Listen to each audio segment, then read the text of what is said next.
열쇠를 어디에 두었는지 잊어버리신 적 있으신가요? 아니면 좋아하는 영화 배우의 이름이 기억나지 않아 답답했던 적은요? 물론 다들 경험해 보셨을 겁니다. 누구에게나 일어날 수 있는 일이죠. 하지만 만약 제가 말씀드린다면 이러한 흔한 기억력 감퇴가 사실은 아주 심각한 질병의 첫걸음일 수도 있다는 것을요. 오늘 우리는 많은 분들이 그저 피로나 나이 탓으로 여기는 알츠하이머병의 초기 징후 10가지에 대해 이야기해 볼까 합니다. 그리고 이 징후 중 하나는 너무나 예상 밖이라서 분명 여러분을 놀라게 할 것입니다. 자, 첫 번째 특징은요. 모두가 익히 들어 알고 계시는 바로 그겁니다. 기억력 저하죠. 하지만 여기서 하나 분명히 해둘게요. TV 리모컨을 어디에 두었는지 잊어버리는 것. 이건 알츠하이머가 아닙니다. 그건 그저 나이가 들면서 겪는 평범한 일상일 뿐입니다. 그런데 그 리모컨을 어떻게 사용하는지 자체를 잊어버리는 것. 이건 완전히 다른 이야기입니다. 여기서 중요한 건 잊어버리는 것 자체가 아니라 일상생활에 미치는 영향입니다. 다시 말해, 삶에 정말로 지장을 주기 시작하는 기억력 문제가 핵심이죠. 예를 들어 볼까요? 방금 전화로 대화를 나눴던 사람이 5분 뒤에 다시 전화를 걸어와 똑같은 질문을 합니다. 이전 대화가 그의 기억에서 완전히 지워져 버렸기 때문이죠.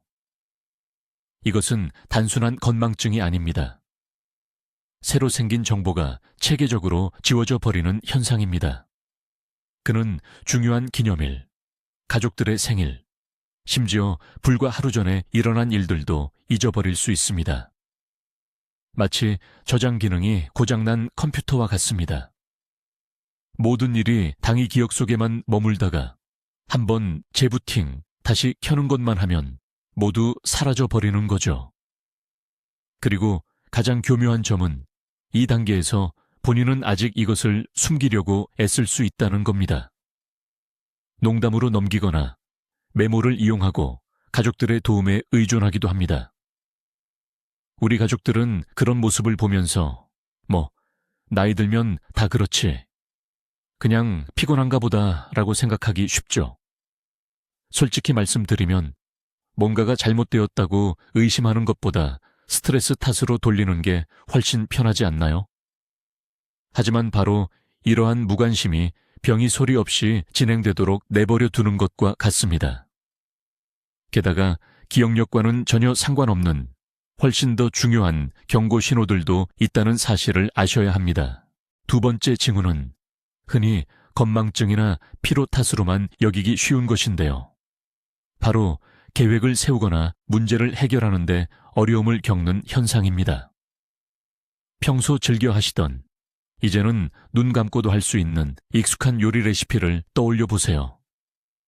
그런데 갑자기 그 레시피를 봐도 머릿속이 하얘지면서 내용이 이해되지 않는다고 상상해 보세요. 무엇을 먼저 하고 무엇을 얼마나 넣어야 할지 도무지 감이 잡히지 않고요. 요리 과정 자체가 불안하고 패닉 상태에 빠지게 되는 겁니다. 또는 매달 예산을 관리하고 공과금을 납부하는 일도 마찬가지입니다. 예전에는 19분이면 뚝딱 처리하던 일상적인 일이었는데 이제는 몇 시간이 걸리고 결국 절망감으로 이어지는 거죠. 이것은 갑자기 계산 능력이 떨어지거나 게을러져서 그런 것이 아닙니다. 문제는 훨씬 더 깊은 곳에 있습니다.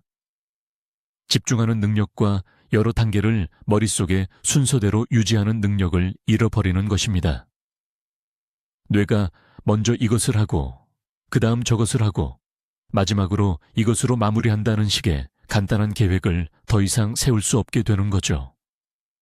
마치 우리 안의 내비게이션 시스템이 고장나서 아무리 간단한 길이라도 A 지점에서 B 지점까지의 경로를 더 이상 안내하지 못하는 것과 같습니다. 이렇게 아주 기본적인 일 앞에서 느끼는 무력감은 절대 간과해서는 안 될 매우 중요한 경고 신호입니다. 우리 목록의 세 번째는 익숙하고 늘 하던 일들을 처리하는데 어려움을 겪는 것입니다.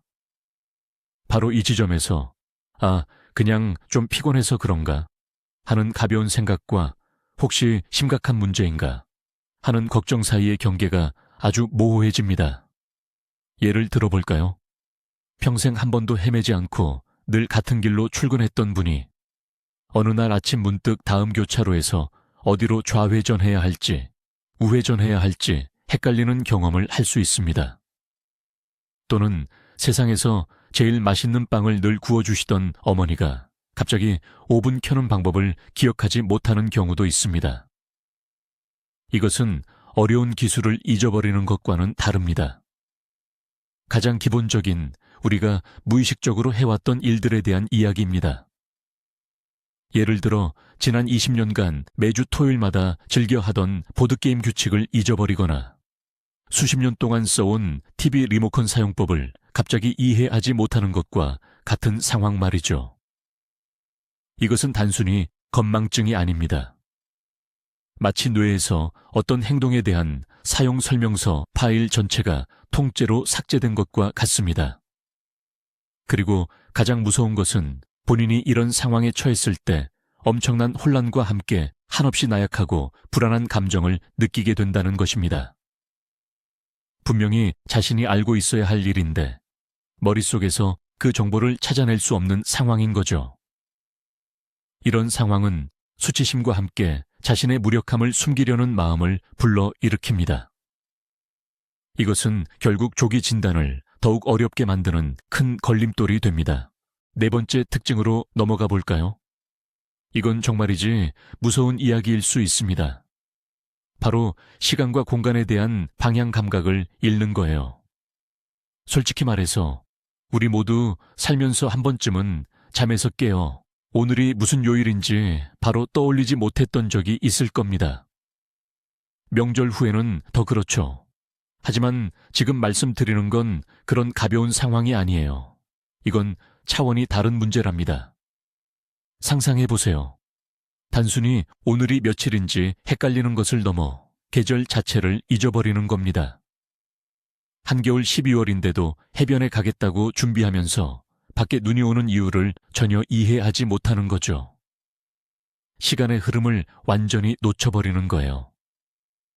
불과 5분 전에 일어난 일이 어제 일처럼 느껴지고 심지어 1년 전의 일이 마치 오늘 있었던 일처럼 생생하게 다가올 수도 있습니다. 그 사람에게 시간은 더 이상 질서정연한 선이 아니라 뒤죽박죽 엉켜버린 순간들의 집합이 되어버리는 겁니다. 하지만 더 무서운 건 공간에 대한 방향 감각을 잃는다는 것입니다. 이건 낯선 도시에서 길을 잃는 것과는 차원이 달라요. 자기 집 앞 익숙한 동네에서 길을 잃는 상황을 말합니다. 겨우 아분 거리에 있는 가게에 가려고 나섰다가 길 한복판에서 완전히 당황하여 자기가 어디에 있는지, 그리고 가장 중요한 것은 어떻게 집으로 돌아가야 할지 전혀 알지 못하는 겁니다. 마치 내 안에 있던 GPS 내비게이션이 갑자기 영원히 꺼져버려 익숙했던 세상이 한순간에 완전히 낯선 곳으로 변해버린 채 홀로 남겨진 것과 같습니다. 다섯 번째 증상은 가장 알아차리기 어려운 것 중 하나입니다. 노화로 인한 시력 변화와 헷갈리기 쉽기 때문이죠. 이것은 시각적인 인지 능력과 공간 지각 능력에 문제가 생기는 경우를 말합니다. 단순히 안경 도수를 높여야 한다는 이야기가 아닙니다. 뇌가 눈에 들어오는 정보를 어떻게 해석하는지에 관한 문제입니다. 예를 들어 책을 읽는 것이 힘들어질 수 있습니다. 글자가 흐릿해서가 아니라 뇌가 글자들을 단어로 연결하지 못하는 것이죠. 물건과의 거리를 제대로 파악하지 못해서 컵을 식탁이 아닌 엉뚱한 곳에 놓아 차를 쏟는 일도 생길 수 있고요. 예전에는 아무렇지 않게 구별하던 비슷한 색깔이나 미묘한 색조를 구분하기 어려워질 수도 있습니다. 그런데 이보다 더 이상한 증상들도 있습니다. 거울 앞을 지나다가 자신의 모습을 알아보지 못할 수도 있습니다. 자신이 어떻게 생겼는지 잊어버려서가 아니라 뇌가 거울에 비친 모습을 나 자신과 연결시키지 못하는 것입니다. 또는 의자의 높이나 거리감을 정확하게 파악하지 못해 앉는데 어려움을 겪기도 합니다. 마치 세상의 모든 비율과 거리가 왜곡된 요술 거울을 통해 보이는 것처럼 느껴질 수 있다는 거죠. 이것은 눈의 문제가 아니라 뇌 속에 있는 이미지 처리 센터의 문제입니다. 그리고 이러한 뇌의 시스템 오작동은 결코 가볍게 여겨서는 안 될 아주 심각한 문제입니다. 이제 6번째로 말씀드릴 내용은 우리를 사회적 존재로 만들어주는 중요한 요소, 바로 말에 대한 이야기입니다. 그런데 이 말에 있어서 새롭고 체계적인 문제들이 나타나기 시작합니다. 이는 단순히 어려운 단어나 배우의 이름을 잊어버리는 정도가 아니라 훨씬 더 깊은 문제를 의미합니다. 자신이 하던 이야기의 맥락을 놓치기 시작하며 말을 하다가 갑자기 멈춰 서거나 무슨 말을 하려 했는지 완전히 잊어버려 그저 침묵하게 되는 경우가 생기는 것이죠. 심지어 가장 기본적인 일상적인 단어를 찾기 위해 애쓰게 되기도 합니다. 예를 들어 시계를 달라고 하고 싶은데 그 시계라는 단어가 머릿속에서 감쪽같이 사라진다고 상상해 보세요. 그 대신 팔에 차는 거 있잖아. 시간 알려주는 그거 좀 줘봐. 라고 말하게 되는 겁니다. 이를 명칭 실어증, 즉 아노미아라고 부릅니다. 마치 머릿속의 사전이 여기저기 하얗게 지워진 것처럼 되는 것이죠. 더 나아가 다른 사람의 말을 이해하는 능력도 떨어지게 됩니다. 빠른 대화를 따라가거나 여러 명이 함께하는 단체 대화에 끼어드는 것이 어려워집니다. 정보의 흐름을 제때 처리하지 못하는 것이죠. 자신의 말도 두서없이 끊기거나 같은 단어나 문장을 계속 반복하게 될 수 있습니다. 이것은 단순한 말실수가 아닙니다. 뇌의 언어 중추에 문제가 생기기 시작했다는 명백한 신호인 거죠. 마치 라디오 주파수를 맞추려고 하는데 또렷한 소리는 안 들리고 뚝뚝 끊기는 말과 지직거리는 잡음만 들리는 것과 같다고 할 수 있습니다. 7번째 징후는 걱정스럽지 않다면 거의 우스꽝스러울 수도 있습니다. 사람이 물건을 전혀 엉뚱한 곳에 계속해서 두기 시작하는 것입니다. 우리 모두 가끔은 멍하니 있다가 휴대전화를 냉장고에 넣을 수도 있습니다. 하지만 여기서 중요한 차이점은 이렇습니다. 건강한 사람은 그런 실수를 발견하면 놀라거나 웃으면서 자신이 잠시 한눈을 팔았다는 것을 깨닫습니다. 머릿속으로 어떤 과정을 거쳐 그렇게 됐는지 되짚어보고 이해할 수 있습니다. 그러나 알츠하이머 초기 환자는 단순히 물건을 엉뚱한 곳에 둘 뿐만 아니라 그 물건을 찾을 능력 자체를 잃어버립니다. 어디에 두었는지 자신의 행동을 되짚어 기억해내지 못합니다. 그분들에게는 설탕 그릇에서 TV 리모컨이 나오는 것이 조금도 이상하게 생각되지 않습니다. 더 나아가 주변 사람들에게 자기 물건을 옮겼다거나 심지어 훔쳐갔다고 비난하기 시작할 수도 있습니다. 본인은 모든 것을 제대로 했다고 생각하기 때문에 물건이 없어진 것은 다른 사람의 고의적인 행동이나 나쁜 의도 때문이라고 단정하기도 합니다. 이처럼 행동과 그 결과 사이에 논리적 연결고리를 잃어버리는 것은 매우 특징적인 증상입니다. 그분들에게 세상은 더 이상 질서 정연하지 않게 되고 자신의 행동이 아닌 외부에서 일어나는 일의 원인을 찾으려 합니다. 8번째 특징은 당사자뿐만 아니라 가족에게도 가장 위험할 수 있는 것 중 하나입니다. 바로 자신의 상태를 객관적으로 판단하는 능력이 떨어지고 깊이 생각하지 않은, 때로는 돌이킬 수 없는 결정을 내리는 것을 말합니다. 뇌가 상황과 그로 인한 결과들을 제대로 평가하지 못하게 되는 것이죠. 마치 눈앞에 있는 빙산을 미처 알아채지 못하고 항해하는 배의 선장과 같습니다. 이것이 실제 생활에서는 어떻게 나타날까요? 평생 검소하고 신중했던 분이 갑자기 보이스피싱 사기범들의 너무나도 그럴듯한 이야기에 넘어가 평생 모은 소중한 돈을 한순간에 잃을 수도 있습니다. 혹은 순간적인 충동에 휩쓸려 전혀 필요 없는 물건을 엄청난 양으로 사들이는 경우도 생깁니다.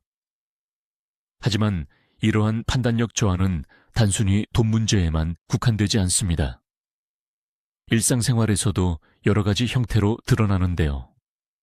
예를 들어 샤워를 하지 않거나 더러운 옷을 입는 등 개인 위생에 소홀해지지만 본인은 무엇이 잘못되었는지 전혀 인지하지 못하는 경우가 있습니다. 심지어 추운 겨울날 한여름 옷을 입고 외출하기도 하는데 이는 바깥 기온을 제대로 가늠하지 못하기 때문입니다. 여기서 가장 힘든 점은 본인이 하는 모든 행동이 옳다고 굳게 믿는다는 것입니다. 따라서 그의 행동이 비합리적이거나 위험하다고 지적하려 하면 오히려 강하게 반발하며 듣지 않으려 할 수 있습니다. 안전과 합리적인 판단을 가능하게 하는 내면의 브레이크가 점점 약해지거나 사라지는 현상인 거죠. 9번째 징후는 주변에서 가장 쉽게 알아차릴 수 있으며 가족과 가까운 이들에게는 매우 가슴 아픈 일입니다. 바로 사회생활에서 점차 멀어지고 아끼던 취미나 활동들을 포기하게 되는 모습이죠. 예전에는 친구들과 만나 즐겁게 대화하고 바둑이나 장기를 두거나 정원 가꾸기를 좋아했던 분도 갑자기 이런 것들에 대한 흥미를 잃게 됩니다. 하지만 이것은 단순한 게으름이나 기분 탓이 아닙니다. 그 이유는 훨씬 더 깊습니다. 첫째, 대화를 이어가는 것이 신체적으로도 정신적으로도 힘들어집니다. 이미 말씀드렸듯이 말문이 막히고 상대방의 생각을 따라잡지 못하면서 큰 부담감과 부끄러움을 느끼게 됩니다. 늘 어색함을 느끼는 것보다 아예 사람들과의 만남을 피하는 편이 더 낫다고 생각하는 것이죠. 둘째, 예전에는 즐거움을 주었던 소중한 취미들이 이제는 좌절감의 원인이 됩니다. 계속해서 뜨개질 도안을 잊어버리거나 기타 코드를 기억하지 못한다면 더 이상 즐거움을 느끼기 어렵습니다. 뇌가 집중력과 순차적인 행동을 요구하는 과제들을 더 이상 감당하지 못하게 되는 것이죠. 그 결과 자신의 어려움을 상기시킬 수 있는 모든 것을 피하게 됩니다. 외부 활동을 멀리하고 자신 안에 틀어박히며 그저 멍하니 앉아서 한 곳만 바라보는 것과 같은 수동적인 시간 보내기를 선호하게 됩니다. 이는 정신의 방어 기제로 너무나 복잡하고 이해하기 어려워진 세상으로부터 자신을 숨기려는 시도입니다. 이제 10번째 징후, 가장 섬세하면서도 감정적으로 가장 힘든 변화에 대해 말씀드리겠습니다. 바로 기분과 성격의 현저한 변화입니다. 평생을 함께 해온 사람이 갑자기 전혀 다른 방식으로 행동하기 시작합니다. 본래 온화하고 차분했던 사람이 의심이 많아지고 쉽게 서운해하며 심지어 공격적으로 변할 수도 있습니다. 상상해 보십시오. 자신이 계속해서 속임을 당하는 세상에 살고 있다고 말입니다. 물건들이 사라지고 사람들이 이해할 수 없는 말을 하며 익숙했던 장소들이 낯설게 느껴진다면 어떨까요? 그런 혼란스러운 상황에 대한 자연스러운 반응은 두려움과 불안일 것입니다.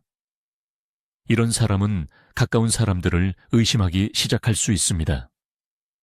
그들이 자신을 해치려 하거나 무언가를 훔치려 하거나 속이려 한다고 생각할 수 있는 것이죠. 또한 사소한 일에도 쉽게 눈물을 흘리거나 반대로 중요한 일에는 완전히 무관심한 태도를 보일 수도 있습니다. 그의 기분은 아무런 이유 없이 너무나 빠르게 변할 수 있습니다. 방금 전까지 웃다가도 순식간에 우울해하거나 짜증을 낼 수 있습니다.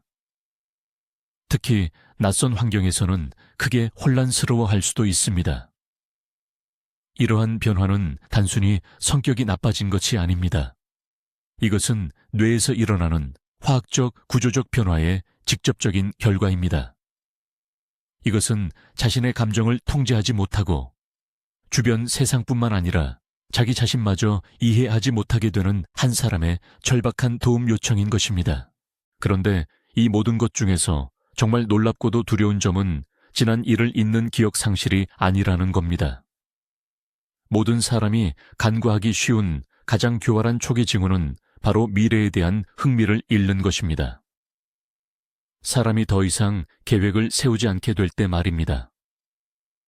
다음 주말에 우리 뭘 해볼까요? 같은 제안에 아무런 감흥 없이 무관심으로만 일관할 때를 말합니다. 이것은 단순히 게으름이나 전형적인 우울증과는 다릅니다. 뇌가 더 이상 미래를 내다보지 못하는 순간입니다. 어쩌면 어제 일을 잊는 것보다 훨씬 더 무서운 일일지도 모릅니다. 그것은 바로 내일을 잊는다는 뜻이니까요. 이 10가지 징후들은 단순히 개별적인 문제들이 아닙니다. 이것들을 퍼즐 조각이라고 생각해 보세요. 각각으로는 사소해 보일 수 있지만 이 조각들을 하나로 맞추면 아주 심각한 걱정스러운 그림이 완성됩니다. 조기 진단이 병 자체를 완치시키지는 못하더라도 이 상황에서 가장 소중한 것, 즉 시간을 우리에게 선물합니다. 준비하고 증상 진행을 늦추며 남은 세월을 가능한 한 의미 있고 충실하게 보낼 수 있는 시간 말입니다. 이 중요한 영상을 끝까지 시청해 주셔서 감사합니다. 새로운 사실을 알게 되셨거나 이 정보가 유익하다고 생각하신다면 부디 좋아요를 눌러주시고 채널 구독도 부탁드립니다. 여러분의 응원은 저희가 더 좋은 자료를 만드는데 큰 힘이 됩니다. 이제 여러분께 질문 하나 드릴까 합니다. 여러분이나 여러분의 소중한 분들이 혹시 방금 말씀드린 이런 미묘한 징후들 중 어떤 것을 경험하신 적이 있으신가요? 댓글로 여러분의 경험을 공유해 주시면 다른 분들이 중요한 신호를 놓치지 않도록 큰 도움이 될 것입니다.